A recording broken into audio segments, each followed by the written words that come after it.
What is up, everyone? Welcome to another episode of me giving my 2 cents about the Chiefs and football in general. Now, I know a lot of you don't care about football or don't care about me, which is fine. But for the five of you that are watching this, I do appreciate your attention. I do appreciate you setting aside some time to watch this. So I love you. Keep watching because it's going to get better as each episode goes by. I'm very dedicated to it. Today I am going to talk about what I believe the Chiefs are doing in free agency. Now, they obviously have not been very active since they signed Hitchens and Sammy Watkins, right? A lot of people on Twitter, follow me on Twitter, I'll link it somewhere around here, are talking about, what are the Chiefs doing? They need to go out there and sign a corner, defensive lineman, a nose tackle, blah, blah, blah, right? And to an extent, I agree. I agree that they need to fill in some holes on their defensive side. But at the same time, I don't want them to overpay. My theory, based on the moves that they've made, and after watching Brett Veach's press conference and just kind of studying his behavior a little bit, I believe what they're trying to do is build a very attractive offense and put that offense on the field and just have it be one of the most explosive offenses in the league. Obviously, that's going to depend on Patrick Mahomes. It's going to depend on how well they all mesh together. But I think that's what they're planning on. Obviously, they have a lot of speed. They have youth. It's an exciting time to be a Chiefs fan because we haven't really had an offense like this on paper at least in a while. Maybe since like the Trent Green and Priest Holmes and Tony Gonzalez days, right? So the signing of Sammy Watkins kind of indicates that a little bit. They're trying to bring in guys that are fast, that are young, that can just bring a lot of excitement to an offense. Obviously, just the fact that Patrick Mahomes is starting this year is exciting for most fans. I'm trying to be cautiously optimistic because obviously it's his first season, so I don't want to put too much expectation on him.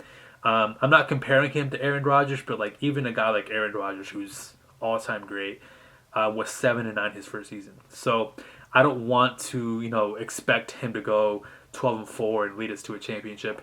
I would be super happy if that happened, but I don't think that's going to be the case this upcoming season.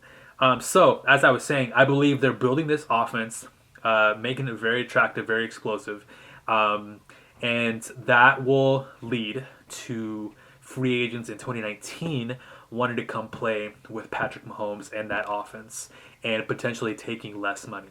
Also, in 2019, we have around $53 million in cap space based on some research that I've done.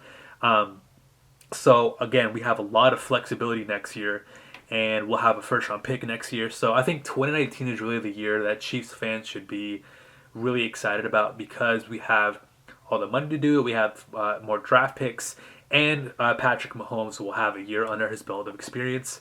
Knock on wood. Hopefully, he doesn't get injured.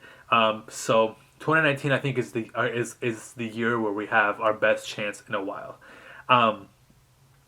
Defensively, again, I want them to not overpay for guys. I want them to focus on the draft and have an extremely defensive draft. I think this year they really should not draft anything but defense, anything but a pass rusher, but a defensive lineman, but a secondary player, a linebacker. Like they should go all in on defense. Bring in guys that are cheap free agents that can potentially compete for a depth and a starting job on the offensive line, in the backfield with Spencer Ware and Kareem Hunt. So that is my theory. I really think they won't make a splash in free agency, and if they do, I think it's gonna be very, very calculated. It's gonna be someone that's young, obviously, because that's what Veach is kind of veering towards. But I wanted EJ Gaines. I wanted guys like that, like Junior Gillette, like Trent Murphy. But those guys are injury prone, so they're not the most reliable guys. We have a guy like D Ford that is essentially the same thing. So why not just stick with him? I am not a believer in D Ford just because he can't stay on the field, but he's shown flashes. If he can stay healthy this year, hopefully that helps us a little bit.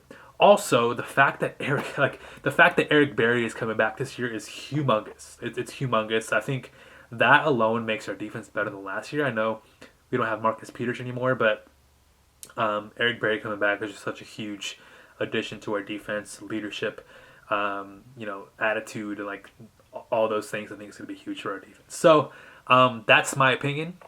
I don't know if that's true. That's just from the outside looking in. I don't know what Veach's plan is. I hope I did. I hope I had insider information. But just based on what I'm seeing, that's what I think he's trying to build this year. Just a very attractive offense. And hopefully that attractive offense leads to people wanting to come next year on the defensive side of the ball. So thank you for watching. Again, I appreciate you watching. Follow me on Twitter. I'm very, very engaging on Twitter. I only have 175 followers, so come on, help me out. Follow me on Instagram. I post on there. And also, breaking news, I am trying to put out a podcast. I'm actually recording the audio right now. So, a podcast will be out soon, so you guys can listen to my beautiful voice while you're driving, while you're working out, while you're cooking, whatever you do. You can passively listen to this beautiful voice and learn about football with me. So, thanks again for watching, guys. I'll see you next time.